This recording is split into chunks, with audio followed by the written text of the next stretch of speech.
Selamat datang dalam sesi bacaan buku harian Santa Faustina. Para opa, oma, bapak, ibu, dan sahabat-sahabat sekalian, mari kita baca dan dengarkan bersama-sama. Buku harian Santa Faustina nomor 71 sampai 75.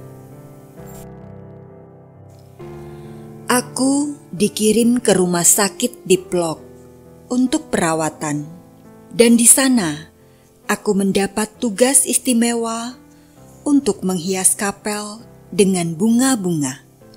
Pernah terjadi di Biala, Suster Tekla tidak selalu mempunyai waktu untuk tugas ini, maka seringkali aku menghias kapel sendirian. Pada suatu hari, aku memetik mawar-mawar yang paling indah untuk menghias ruang seseorang. Ketika aku mendekati serambi, aku melihat Yesus berdiri di sana. Dengan sangat ramah, ia bertanya kepadaku, "Putriku, kepada siapa engkau membawa bunga-bunga itu?" Aku diam, tidak dapat menjawab, sebab seketika itu juga aku sadar bahwa aku telah memiliki keterikatan tertentu dengan orang ini yang tidak kuperhatikan sebelumnya. Dan tiba-tiba Yesus menghilang. Seketika itu juga aku melemparkan bunga-bunga itu ke tanah. Dan aku pergi ke hadapan sakramen Maha Kudus. Hatiku dipenuhi rasa syukur karena rahmat kesadaran yang kuterima. Oh, matahari ilahi, dalam sinarmu jiwaku melihat debu yang paling kecil yang tidak berkenan di hatimu. Oh Yesus, kebenaran yang kekal, kehidupan kami, aku berseru kepadamu, dan aku memohon kerahimanmu bagi para pendosa yang malang. Oh hati Tuhanku yang amat manis, yang penuh belas kasih, dan kerahiman yang tak terhingga. Di hadapanmu, aku ingin membela orang-orang berdosa yang malang. Oh hati yang maha kudus, sumber kerahiman, darimu memancar sinar rahmat yang tak terselami atas seluruh umat manusia. Aku memohon kepadamu terang bagi orang-orang berdosa yang malang.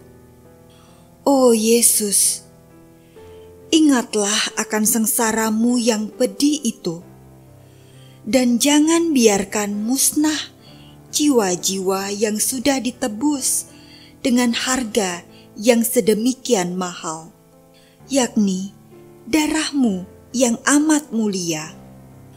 Oh Yesus, apabila aku ingat akan begitu besarnya nilai darahmu, aku bersuka cita akan kuasanya yang tak terbatas, karena hanya satu tetes saja sudah cukup untuk menyelamatkan semua orang berdosa.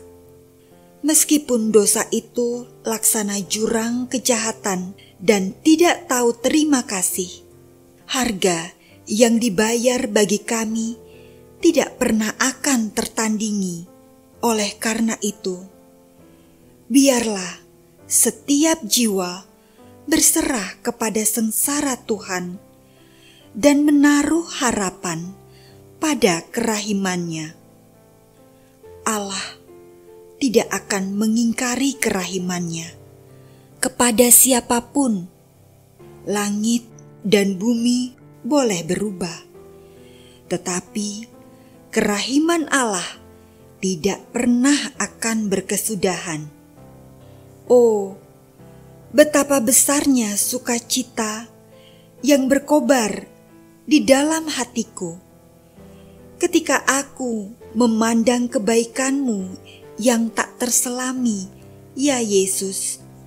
Aku rindu membawa semua orang berdosa kepada kaki-Mu, agar mereka dapat memuliakan kerahiman-Mu sepanjang segala abad yang tidak akan berkesudahan. Oh Yesusku, kendati begitu gulita malam yang menyelimutiku, dan kendati begitu gelap awan yang menyembunyikan cakrawala, aku tahu bahwa matahari tidak pernah akan tenggelam. Oh Tuhan, meskipun aku tidak dapat memahami Engkau dan tidak memahami cara Engkau berkarya, bagaimanapun aku mengandalkan kerahiman-Mu. Kalau memang sudah menjadi kehendak-Mu Tuhan, bahwa aku selalu hidup dalam kegelapan yang sedemikian pekat, terpujilah Engkau. Hanya satu hal yang aku minta dari-Mu, ya Yesus. Jangan biarkan aku menyakiti Engkau dengan cara apapun.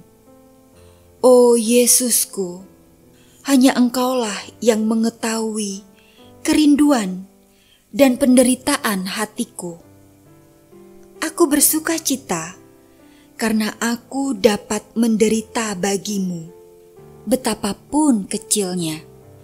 Apabila aku merasa bahwa penderitaan itu lebih berat daripada yang dapat aku tanggung, aku akan bernaung kepada Tuhan dalam sakramen Maha Kudus, dan aku akan berbicara dengannya dengan keheningan yang mendalam.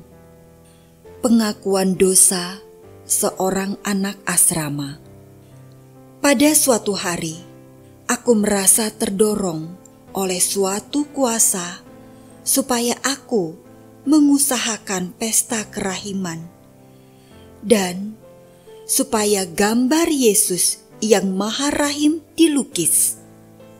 Hatiku sangat gelisah. Sesuatu sedang bergejolak dalam diriku, tetapi aku takut diperdayakan. Keraguan-raguan ini lebih disebabkan oleh unsur-unsur dari luar, sebab di dalam lubuk jiwaku sendiri, aku merasa bahwa Tuhanlah yang meresapi diriku. Imam yang mendengarkan pengakuan dosaku waktu itu mengatakan bahwa seringkali orang mengalami ilusi-ilusi, dan aku merasa bahwa ia agak takut mendengarkan pengakuanku. Aku sungguh merasa tersiksa, menyadari bahwa sangat sedikitlah pertolongan yang kudapatkan dari manusia. Aku berpaling sepenuhnya kepada Yesus, guru yang terbaik di antara semua guru. Pada waktu itu, aku dipenuhi dengan keraguan-raguan. Apakah suara yang kudengar itu berasal dari Tuhan atau bukan? Maka aku mulai berbicara kepada Yesus dalam hati, tanpa mengucapkan satu kata pun. Tiba-tiba, suatu kekuatan batin mencekam aku, dan aku berkata, "Jikalau Engkau yang bersatu denganku dan berbicara kepadaku, sungguh Allahku, aku minta kepadamu, oh Tuhan, agar hari ini juga anak asrama itu pergi mengaku dosa. Tanda ini akan meyakinkan hatiku." Pada saat itu juga, gadis itu minta untuk pergi ke pengakuan dosa. Ibu guru yang mengajar di kelas itu sangat heran akan perubahan mendadak dalam diri anak itu. Tetapi ia segera berusaha memanggil seorang imam, dan anak itu melakukan pengakuan dosa dengan penyesalan yang luar biasa. Pada saat yang sama, aku mendengar suatu suara dalam hatiku berkata, "Apakah sekarang engkau percaya kepadaku?" Dan sekali lagi, suatu kekuatan yang aneh menyusup ke dalam jiwaku, menguatkan dan meyakinkan aku sedemikian rupa, sehingga aku sendiri sangat heran bahwa aku membiarkan diriku menjadi ragu-ragu meskipun hanya untuk sesaat. Tetapi keraguan-raguan ini selalu disebabkan oleh unsur-unsur dari luar. Kenyataan ini membuat aku cenderung untuk semakin hari semakin menutup diri. Jika pada suatu hari, sementara mengaku dosa, aku merasakan adanya kegelisahan di pihak imam, aku tidak membuka jiwaku sampai sedalam-dalamnya, tetapi hanya mengakukan dosa-dosaku. Seorang imam yang tidak tenang hatinya tidak akan mampu menumbuhkan ketenangan dalam jiwa orang lain. Oh, para imam, kamu adalah lilin-lilin bernyala yang menerangi jiwa manusia. Biarlah terangmu tidak pernah pudar.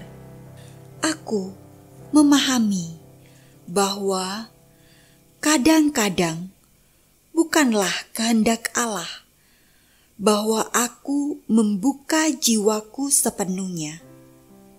Tetapi kemudian Allah sungguh memberiku rahmat keterbukaan ini. Demikian telah kita baca dan dengarkan bersama-sama buku harian Santa Faustina hari ini. Kita akan lanjutkan bersama-sama besok di waktu yang sama. Berkah dalam.